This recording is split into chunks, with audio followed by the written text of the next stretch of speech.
কানি ডাইনি, তাড়াতাড়ি আমার মেয়ের চিকিৎসা কর। তোর মেয়ে আর ভালো হবে না। ঠিক আছে ঠিক আছে, মারিস না। ওই কঙ্কাল দ্বীপের নীলপদ্ম আনলে তোর মাইয়া ভালো হইব। আমি এখনই যাইতাছি নীলপদ্ম আনতে, কিন্তু ফিরে আইসা যদি দেখি তুই মিথ্যা কইছস তাইলে তোরে আমি চিবাইয়া খামু। কঙ্কাল দ্বীপ তো অনেক দূরের পথ, 7 সমুদ্র 13 নদী পাড়ি দিয়ে যেতে হয়। আমার মেয়েকে বাঁচাতে আমি কঙ্কাল দ্বীপ কেন, রাক্ষসী দ্বীপেও যেতে রাজি আইছি।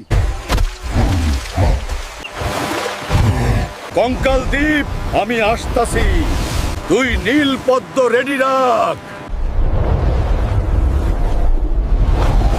এই হাড় হাড্ডির দল, নিশ্চয়ই শয়তান ডাইনি তার কাজ। তোদের সব কটাকে পিষে ধুলো বানিয়ে দেব। তোরা তো পাপড় ভাজার মতো মড়মড় করে ভাঙ্গা যাইতাছস, তোদের বস কই? আমার রাস্তা ছাড়